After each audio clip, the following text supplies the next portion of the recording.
ನಮಸ್ಕಾರ ಇನ್ಫೋಸ್ಟ್ರೀಮ್ ಯೂಟ್ಯೂಬ್ ಚಾನೆಲ್ಗೆ ಎಲ್ಲರಿಗೂ ಸ್ವಾಗತ.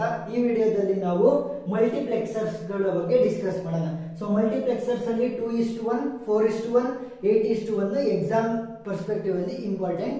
ಸೊ ಮೊದಲಿಗೆ 2:1 ಅನ್ನ ನೋಡ್ತಾ ಹೋಗೋಣ. ಸೊ 2:1 ಮಲ್ಟಿಪ್ಲೆಕ್ಸರ್ಸ್ ನಾವೇನಂತ ಕರಿಬಹುದು, ಮಕ್ಸ್ ಅಂತಾನೂ ಕೂಡ ಕರಿಬಹುದು. ಶಾರ್ಟ್ ಫಾರ್ಮ್ ಅಲ್ಲಿ ಮಕ್ಸ್ ಅಂತ ಕರಿಬಹುದು. ಸೊ ಇವು ಏನಕ್ಕೆ ಯೂಸ್ ಆಗ್ತವೆ ಅಂತಂದ್ರೆ ಡಾಟಾ ಕಮ್ಯುನಿಕೇಶನ್. ಹೇಗೆ data communication in common line ಅಥವಾ ಕಾಮನ್ ಚಾನೆಲ್ ಅಲ್ಲಿ ನಾವು ಡೇಟಾ ಕಮ್ಯುನಿಕೇಶನ್ ಗೆ ಯೂಸ್ ಮಾಡ್ತೀವಿ.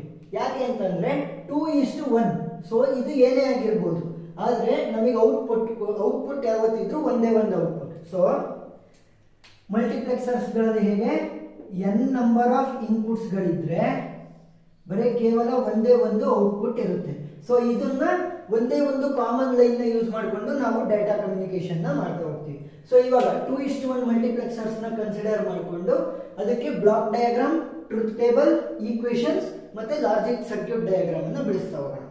ಫಸ್ಟ್ ಬ್ಲಾಕ್ ಡಯಾಗ್ರಾಮ್ ಏನಾಗುತ್ತೆ, ಇದನ್ನ ಇನ್ಪುಟ್ಸ್ ಅಂತ ಕರಿತೀವಿ. ಎಷ್ಟು ಇನ್ಪುಟ್ಸ್ ಇರೋದು? 2. ಇದು ಔಟ್ಪುಟ್. ಸೊ 1. ಸೊ 2 ಇನ್ಪುಟ್ ಗಳಿವೆ ಮತ್ತೆ ಒಂದು ಔಟ್ಪುಟ್. ಸೊ ಇದನ್ನ 2:1 ಮಕ್ಸ್ ಅಂದ್ರೇನು ಮಲ್ಟಿಪ್ಲೆಕ್ಸರ್ಸ್. ಔಟ್ಪುಟ್ ನಾನೇನಂತ ತಗೊಂತೀನಿ, y0 ಅಂತ ತಗೊಂತೀನಿ ಅಥವಾ y ಅಂತ ತಗೊಂತೀನಿ. ನೆಕ್ಸ್ಟ್ ಇನ್ಪುಟ್ ಗಳನ್ನ ನಾನೇನಂತ ತಗೊಂತೀನಿ, i0 ಮತ್ತೆ i1. ಸೊ ಇವಾಗ ನನಗೆ ಒಂದೇ ಒಂದು ಔಟ್ಪುಟ್ ಬೇಕು. ಸೊ ಈ 2 ಇನ್ಪುಟ್ ಗಳಲ್ಲಿ ಯಾವುದನ್ನ ಸೆಲೆಕ್ಟ್ ಮಾಡಬೇಕು ಅಂತ ಹೇಳೋದು ಯಾವುದು, ಸೆಲೆಕ್ಟಿವ್ ಲೈನ್ಸ್ ಅನ್ನ ಯೂಸ್ ಮಾಡ್ತಾ ಹೋಗ್ತೀವಿ. ಯಾವುದು i0 ಸೆಲೆಕ್ಟ್ ಮಾಡಬೇಕು ಅಥವಾ i1 ಅನ್ನ ಸೆಲೆಕ್ಟ್ ಮಾಡಬೇಕು ಅಂತ ಹೇಳೋದು ಯಾವುದು, selective lines. So selective lines ನ ಯೂಸ್ ಮಾಡ್ತೀವಿ. ಸೊ ಸೆಲೆಕ್ಟಿವ್ ಲೈನ್ಸ್ ನ ಹೇಗೆ ಕಂಡುಹಿಡಿಯೋದು ಅಂತಂದ್ರೆ 2:1 ಮಕ್ಸ್ ಅಲ್ವಾ. ಸೊ ಎಷ್ಟಾಗುತ್ತೆ, 2⁻1. ಸೊ ಎಷ್ಟು ಇನ್ಪುಟ್ಸ್ ಇರೋದು 2. ಸೊ ಅದನ್ನ ನಾವು 2 ಪವರ್ ಅಲ್ಲಿ ಹೇಗೆ ಬರೀಬಹುದು, 2⁻1. ಅದೇ ಏನಾದ್ರೂ 4 ಇನ್ಪುಟ್ ಗಳಿದ್ರೆ ಹೇಗೆ ಬರೀಬಹುದು, 4ನ ಹೇಗೆ ಬರೀಬಹುದು, 2⁻2. ಅಂದ್ರೆ ಎಷ್ಟು ಸೆಲೆಕ್ಟಿವ್ ಲೈನ್ಸ್, 2 ಸೆಲೆಕ್ಟಿವ್ ಲೈನ್ಸ್. ಅದೇ ಏನಾದ್ರೂ 8 ಇನ್ಪುಟ್ಸ್ ಗಳಿದ್ರೆ ಹೇಗೆ ಸೆಲೆಕ್ಟಿವ್ ಲೈನ್ಸ್ ನೋಡೋದು, 8ನ ಹೇಗೆ ಬರೀಬಹುದು, 2⁻3 ಅಂತ ಬರೀಬಹುದು. So 3 selective lines. ಈ ರೀತಿ ಸೆಲೆಕ್ಟಿವ್ ಲೈನ್ಸ್ ನ ನೋಡ್ತಾ ಹೋಗ್ಬೇಕು. ಸೊ ಇವಾಗ 2 ಇನ್ಪುಟ್ ಗಳಿರೋದ್ರಿಂದ ನಾನೇನ್ ಮಾಡ್ತೀನಿ, ಕೇವಲ ಒಂದು ಸೆಲೆಕ್ಟಿವ್ ಲೈನ್ಸ್ S0 ಅಂತ ಅದಕ್ಕೆ ನೇಮ್ ಮಾಡ್ತೀನಿ. ಟ್ರೂತ್ ಟೇಬಲ್ ಅನ್ನು ಬರೀಬೇಕು. ಸೊ ಟ್ರೂತ್ ಟೇಬಲ್ ಅಲ್ಲಿ ಏನೇನು ಬರೀಬೇಕು, ಇನ್ಪುಟ್ ಮತ್ತೆ ಔಟ್ಪುಟ್. ಸೊ ಇನ್ಪುಟ್ ಗಳು ಯಾವ್ದ್ರ ಬೇಸಿಸ್ ಮೇಲೆ ಡಿಪೆಂಡ್ ಆಗಿರುತ್ತೆ, ಇನ್ಪುಟ್ ಯಾವತ್ತಿದ್ರು ಈ S0 ಅಂದ್ರೆ ಸೆಲೆಕ್ಟಿವ್ ಲೈನ್ಸ್ ಮೇಲೆ ಡಿಪೆಂಡ್ ಆಗಿರುತ್ತೆ. ಸೊ ಸೆಲೆಕ್ಟಿವ್ ಲೈನ್ಸ್ ಅನ್ನ ನಾನು ಇನ್ಪುಟ್ ಅಲ್ಲಿ ತಗೋಬೇಕು. ನೆಕ್ಸ್ಟ್ ಔಟ್ಪುಟ್ ಏನು, y. ಸೊ ಕೇವಲ ಒಂದೇ ಒಂದು ಇನ್ಪುಟ್ ಇರೋದ್ರಿಂದ ಅದರ ಪಾಸಿಬಿಲಿಟಿ ಏನು, 0 ಅಥವಾ 1.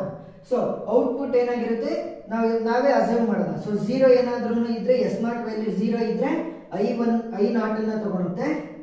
ನೆಕ್ಸ್ಟ್ ಅದೇ ಏನಾದ್ರೂ 1 ಇದ್ರೆ i1 ಅನ್ನ ತಗೊಳುತ್ತೆ ಅಂತ ನಾವೇ ಅಸ್ಯೂಮ್ ಮಾಡೋಣ. ಟ್ರೂತ್ ಟೇಬಲ್ ಅನ್ನ ಬರೆದಾಯ್ತು. ಕ್ಯಾರೆಕ್ಟರಿಸ್ಟಿಕ್ ಈಕ್ವೇಶನ್ ಅನ್ನ ಬರೀಬೇಕು.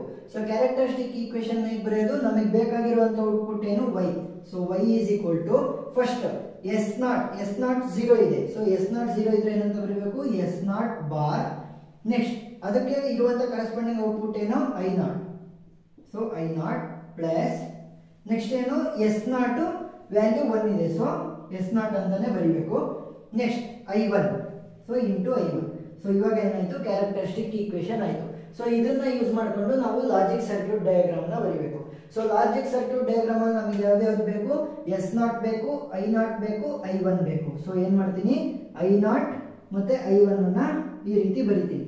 ಸೊ ಇವಾಗ ನನಗೆ ಎರಡಕ್ಕೂ ಕಾಮನ್ ಇರುವಂತದ್ದೇನು, S0. ಸೊ S0 ನ ಇಲ್ಲಿ ಬರೀರಿ. ಕಾಮನ್ ಇರುವಂತದ್ದು ಯಾವುದು, S0. ಸೊ ಇವಾಗ ಫಸ್ಟ್ ಏನ್ ಮಾಡಬೇಕು, i0 into S0 bar. So S0 bar ಅಂತಂದ್ರೆ ಅದನ್ನ ಹೇಗೆ ರೆಪ್ರೆಸೆಂಟ್ ಮಾಡಬಹುದು, S0 ಇಂದ ಒಂದು ನಾಟ್ ಗೇಟ್ ಹಾಕಿದ್ರೆ S0 ಬಾರ್ ಆಯ್ತು. Next i0 into S0 bar into S0 into i0 bar. So ಮಧ್ಯದಲ್ಲಿ ಡಾಟ್ ಇರೋದು. ಸೊ ಏನ್ ಮಾಡಬೇಕು, ಆಂಡ್ ಗೇಟ್ ನ ಹಾಕಬೇಕು, and gate. Next S0 into i1. So S0 not gate ಇಲ್ಲಿರೋದು. ಸೊ ಇಲ್ಲಿಂದನೇ ಕನೆಕ್ಷನ್ ತಗೊಳ್ಳಿ, S0 ಇಂಟು i1. ಸೊ ಇವಾಗ ಏನಾಯ್ತು, ಇದು S0 ಇಂಟು i1. ನೆಕ್ಸ್ಟ್ ಇದು S0 bar into i0.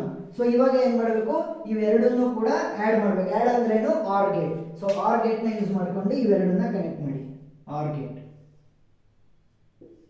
So ಇವಾಗ ನಮಗೆ ಬೇಕಾಗಿರುವಂತ ಔಟ್ಪುಟ್ y ನಮಗೆ ಸಿಗುತ್ತೆ. ಸೊ 2:1 ಮಲ್ಟಿಪ್ಲೆಕ್ಸರ್ ಅರ್ಥ ಆಗಿದೆ ಅಂತ ಅನ್ಕೊಂತೀನಿ.